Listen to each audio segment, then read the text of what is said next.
Well, hey, it's been a minute. It's been several minutes. I did not mean to ghost you. I didn't. I really, really didn't. But I think it's been about a month since I've done my last podcast. I'm so sorry about that.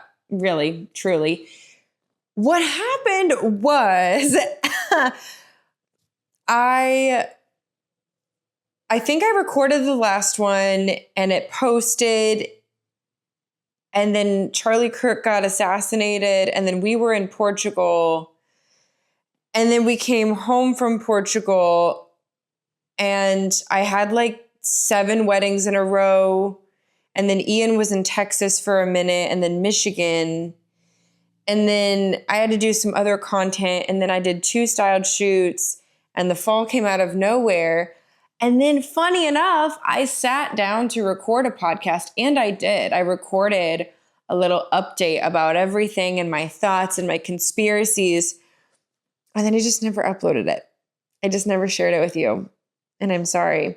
I don't know why. I just kind of like felt, I don't know. I just felt like it wasn't the best representation of all of my thoughts together. It was a little wishy-washy, and also the lighting was weird. And then I was like, maybe this will get me in trouble with the government. I don't know. So this is me re-recording things. I took a couple weeks off to gather my thoughts. Will anything be more cohesive? No, probably not. I don't even have notes for this episode. I usually make notes, so I keep my brain on track. I don't have any notes. We're just talking off the cuff today, and I have a little kitty I can snatch. Miss Numi. Look at her. I love her so much. She might sit with me for a little bit too. So, hey, I'm glad we're back. I didn't know when we'd come back, but I was like, it's time. It's time. So with that, welcome back to the India and Stuff podcast. Let's do it.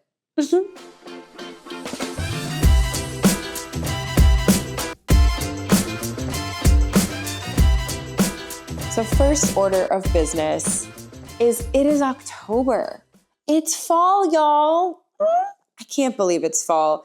There's been so many, feelings about the speed of time. And I think this year has just been really crazy. And the thing is, I'm trying to slow down.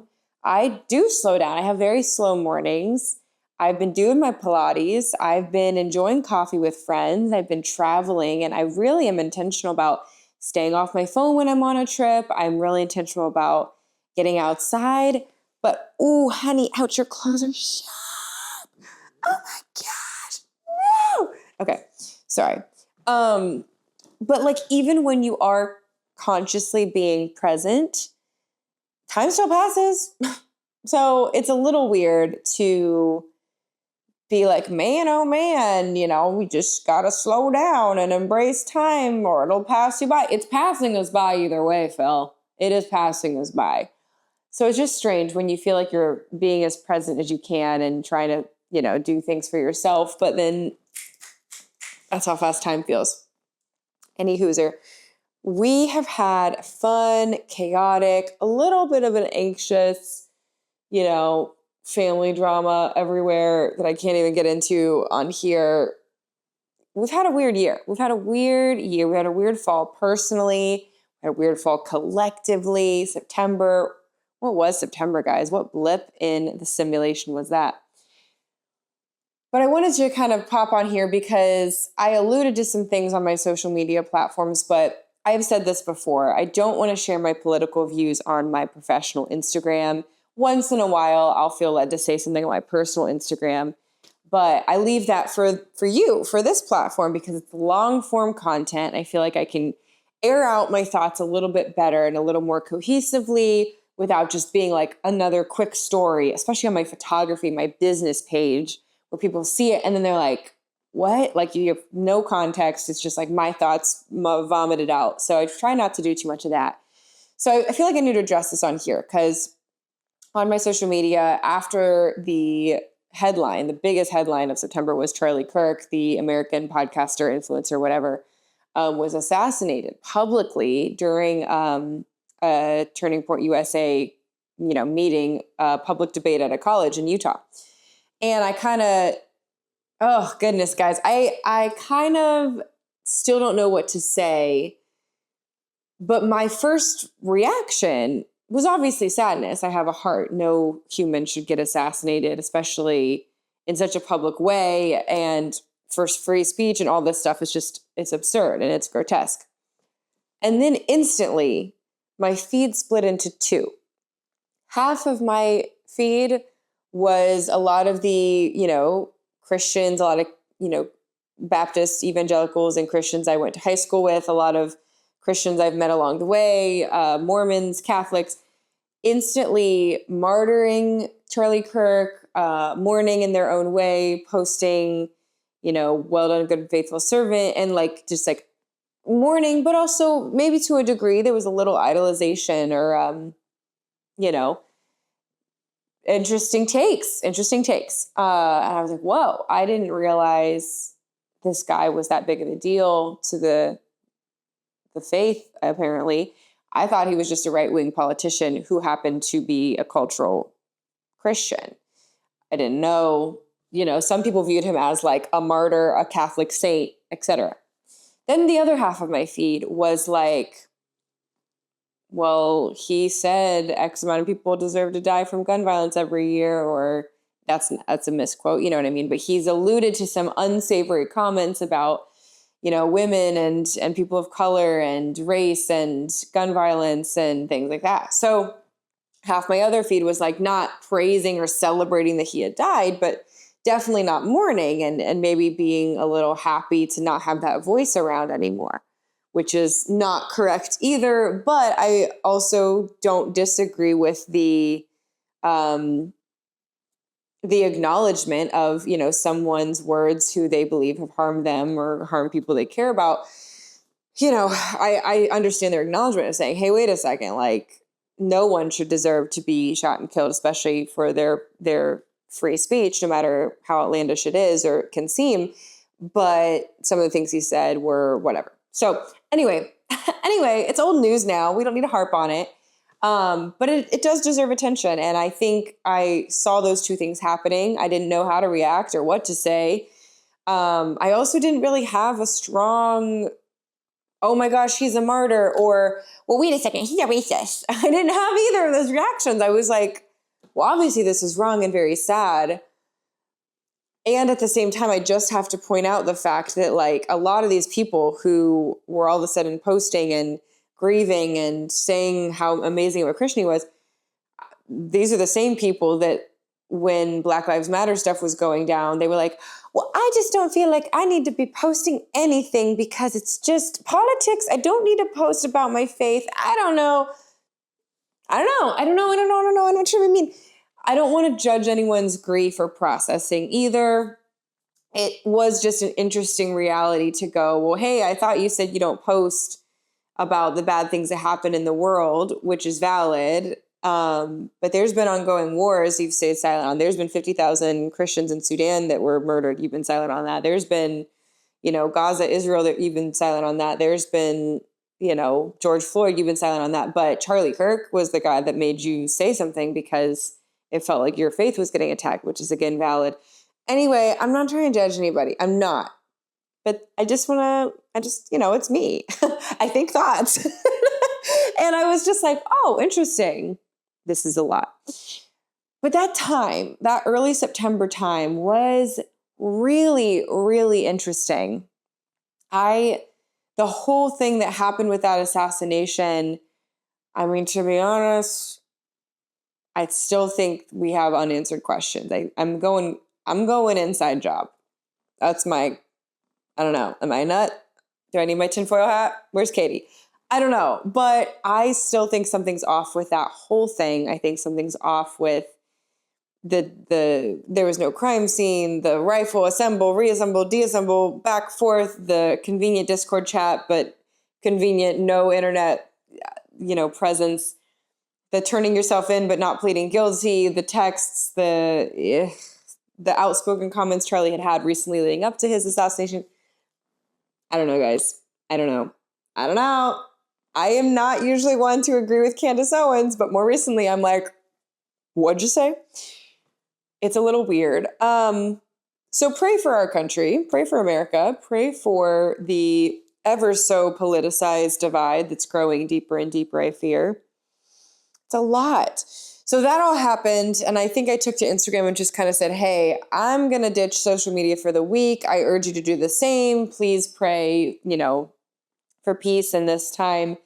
Because genuinely, like the rhetoric I was seeing was people on the evangelical side and even the political right were like, oh, you killed our guy. Like, we're coming for you, to the left. And the left was like, we've just been saying gun violence is wrong. And look, this proved our point, to the right. And also look at all these things this guy said. So it was just so weird. And it felt I was talking to several people that were like, no, like this is like the start of civil war.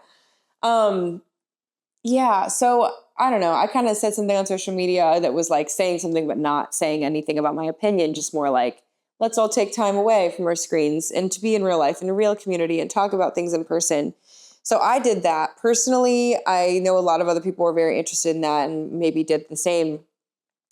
While I did that, I, kind of shut down my phone and deleted Instagram for the week while we went on a trip. And great timing, of course. I personally love like deleting social media when I'm on a trip. You can still take all the pictures you're going to put on your stories and all the videos. Just keep them in your camera roll. You don't have to put them on Instagram yet. It just keeps you a lot more present and in the moment, and you don't have to be influenced while you're away. You don't have to look at a million ads or see what anyone else is doing. Like, you can just be present. You can just enjoy what's in front of you. And this trip, I'll share more about it. We're going to do a whole special travel vlog, if I can ever edit all my stuff together. It was a big one. We had a client a couple months ago actually, who had booked me to shoot their wedding here in the States, get hit by the love bug train. And they said, you know what? This is our wedding day and we've been planning it and we just feel like it's stressing us out. Let's ditch the wedding day and do an elopement in Lisbon, Portugal. And you guys come with us. And I was like, yes, of course I'm going to come with you. I love this idea. So I was like, one problem though, you want to go on a Monday and I have a wedding back in America on a Friday of the same week.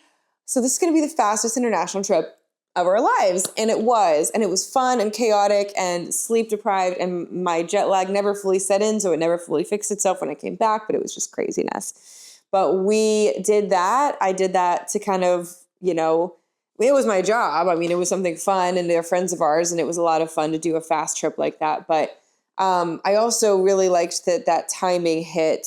I guess there's no good timing to have crazy news going on in America, but it came after kind of something so crazy and insane that I was able to shut off all my social media and go and just kind of be there and not think about it too much, not worry about it too much. And even just pray a little bit, you guys know my stance on traveling, like look at other people around the world, don't speak my language, in the eye and go, wow, like God loves them and my problems at home are not the only problems that exist. And our problems in America are big, but they're not, the end all be all. Like God is alive and he loves all these people and made them in his image. And, it's good to be reminded of those that we share a planet with around the world. So we did that and we photographed this amazing elopement. It was beautiful. Love my job. It was awesome. The food was pretty good. Maybe I'll have to try more authentic Portuguese dishes, but the couple that we tried that was local and like authentic, not my favorite. The coffee was great. We had some great avocado toast. The little pastries were good. I will share you'll get a whole vlog. Okay. You'll get a whole vlog on that. Then we came back. I did my, next weekend's full of weddings and then jumped right back into it. Editing, trying to catch up with everything. I thrifted a little bit recently for some sweaters, hit the thrifting jackpot on sweaters. What else? I did a couple of styled shoots. I had a wedding in Cleveland. I mean, I've just been in go mode, I think, in the past couple weeks. It feels good to like be sitting in my own house on the couch, Yeah.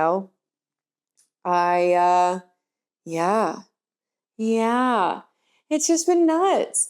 And I think part of why I didn't do this episode sooner, or why I'm re-recording it, is because I feel like when you're in go mode, you don't have a lot of additional things to add to a conversation.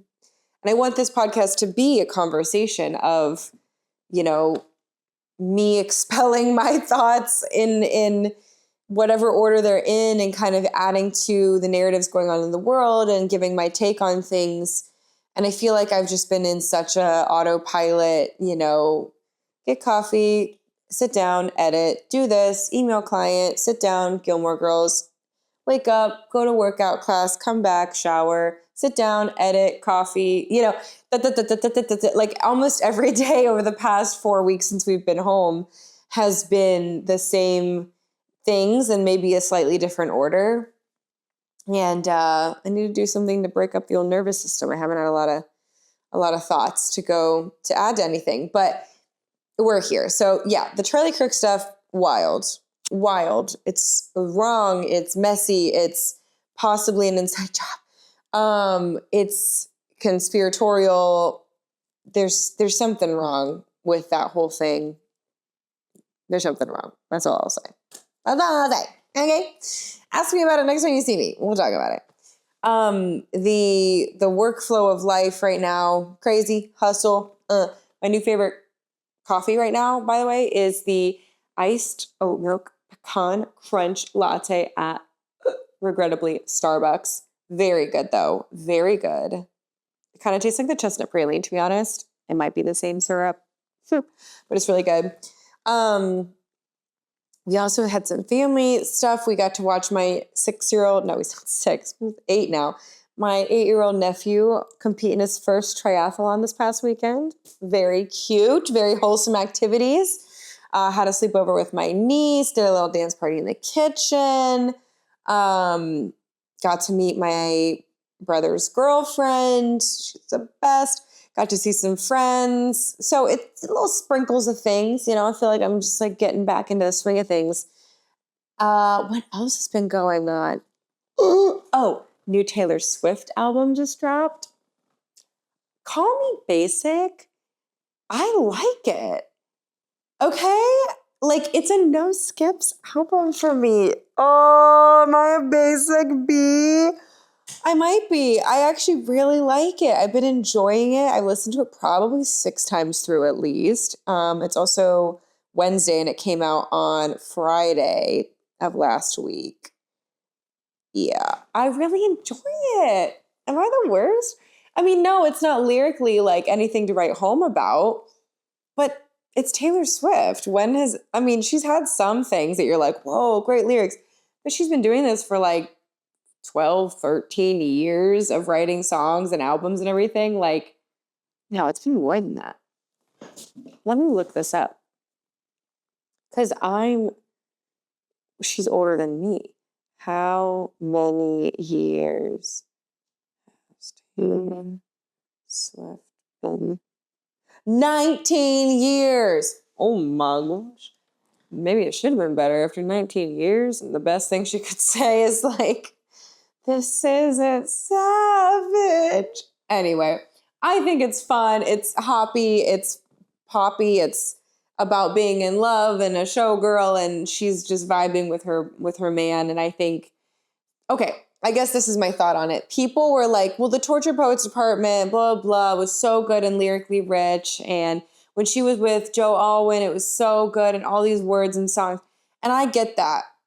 But I also think there's an element, maybe I'm speaking from my spirit, I don't know, of when you are actually in like a fun, safe relationship and you don't have to prove yourself every day. You don't have to like be someone you're not. You don't have to try to impress them and wow them with your intellect. Like, you're just loved and supported, and you get to love and support someone, and everything is good, and chemistry is good, and intellect is good, and conversations are great, and life is fun. I think that's the place she wrote this from. And I think that's really valid for a lot of people who have been in a safe relationship, i.e. me. Like, you don't always have the most profound things to say about it. You're just like, wait, this is fun. I don't need to say anything special to know that this is real. It just is. And you feel all lit up and all happy and all poppy and maybe even a little superficial and light and, basic, because love is basic. Okay. Falling in love.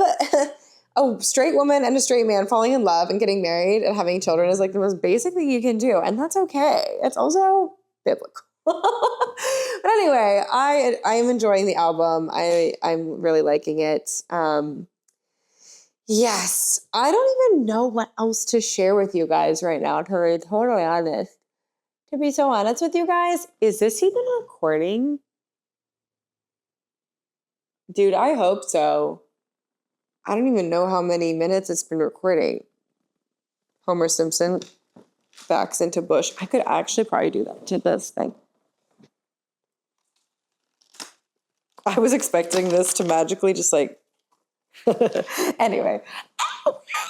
Yeah, guys, I feel kind of like boring. Like, am I the boring Barbie Charlie XCX was talking about? I feel kind of boring because people have been seeing me in person and been like, oh my gosh, you're traveling and you're doing all these things. And like, how is Portugal? How are the weddings? How are you? Like, how's your family? Like, are you moving? Are you staying? And I'm like, what? I'm just like arriving, trying to be as present as possible and trying to process all the beautiful things that have happened and all the crazy adventurous things ahead. And it's hard to balance sometimes, like it's hard to kind of, feel like I owe them some big adventurous recap of things, but then I also feel like if I say what life has been like and give them the big adventurous recap, then they start to be like, oh, I can't relate. Like, that's so nice to be you. And then it's a little like weird. And while we're on the topic, I shared with someone, I can't say this on camera. I can't do this on camera. Never mind. I can't. It's my podcast.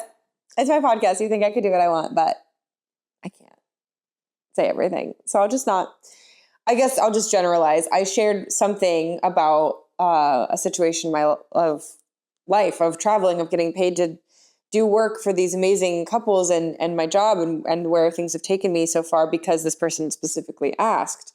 And I shared it. And their response was like, oh, must be nice.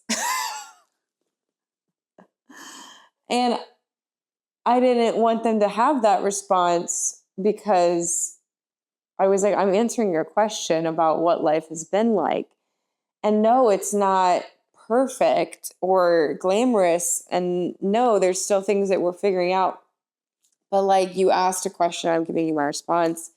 And this is real life for me. And I don't want you to hear my answer or my perceived successes as, oh, life's perfect for this person. She has no issues. India's like, doesn't, you know what you mean? Okay, maybe this ties back to the Taylor Swift album because some of the critique that she's getting is, wow, you used to sing about heartbreak and high school and, things we could all relate to. And now you're singing about your best friends wearing Gucci, getting canceled and a private yacht and being in Portofino. And you're a billionaire now, so you have billionaire problems and you're no longer relatable. And I understand some of the, you're allowed to feel how you feel. And a billionaire is a weird status because you could solve a lot of problems with that kind of cash. But I also am like, well, wait, you're listening to this artist's music, this artist's expression of how this person is living their life. And you're now like, well, you're not relatable to me. I didn't click on it, but I saw some YouTuber who posted a video, which I also don't love when people use people's names for clout. And this YouTuber was like, Emma Chamberlain is no longer relatable. And I think his premise, based on the little write-up in the title was just kind of like, well, look, she's wearing, Gucci and she's wearing Prada and she's a spokesperson for this high-end designer brand and she's going to these things and riding in this car and has these friends taking these photos. So like that cutesy little DIY influencer from YouTube, yeah, cancel because she doesn't get us anymore. And she's trying to be relatable, but she's never going to be relatable because she's grown this whole thing. And I'm like, so you want to cheer someone on who you feel like is relatable to you.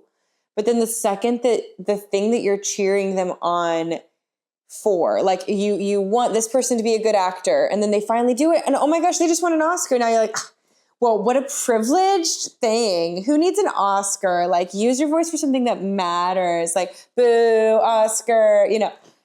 It's just, I'm like, so like, everyone loves to be a hater. Everyone loves to watch someone that they feel like they know get to a place, but then as soon as they pass a certain threshold, they want to hate on them because they're successful now. I'm being so overly dramatic over this situation.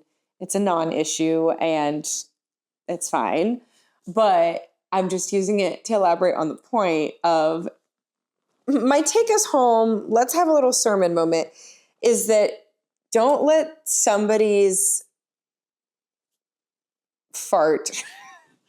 Don't let someone fart on your parade, okay? Don't do it. Don't let anyone rain on your parade. Okay, that's probably the easiest way to say this. But like, when you're, I was gonna use another fart. That's so stupid. When you're girl bossing too close to the sun, don't let someone cancel you. Okay. Okay. No, but I guess just like be careful who you share good news with. Don't let somebody else's negativity or pessimism drench your success.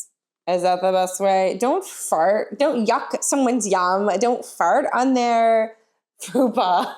I can't think of a better word. Don't fart on their fame. All right? Okay? That's a real Baptist thing to do, by the way, is like all the Baptist churches I would attend or grow up in a little bit, they would always be like, 3 points for you. Okay, guys, 3 points. And then it all is like an alliteration. It's like, we're going to lead with faith, we're going to love with faith, and we're going to laugh with faith in Jesus Christ. Amen. Can I pray for you? Anyway, so don't yuck their yum, don't fart on their fame, and don't poop on their popularity. All right? Okay, let's pray. Dear Heavenly Father, actually though, Jesus, wow. Thanks. Yeah, what is this episode? I don't even know. I had to empty out my brain in the last couple weeks, months. Not sure what's happening in the government, not sure what's happening in the world. Excited for the things to come. Pray for me. And I mean that literally. If you are of a faith background and want to be praying for your girl, the next few weeks are exciting and well-paced, but also very busy. And I'm excited to share all the good content, the travels, all the things with you guys on the interwebs, because that is life right now, okay? That's the life of a showgirl. That is the... Okay, I hate this. I'm so cringy. This is disgusting. Disgusting. Thanks for watching me have a live mental breakdown. A little menty B for the grams, for the YouTube catalog, for my internet footprint. I'm gonna regret this later, but love you guys. See you next week, or maybe if I can get my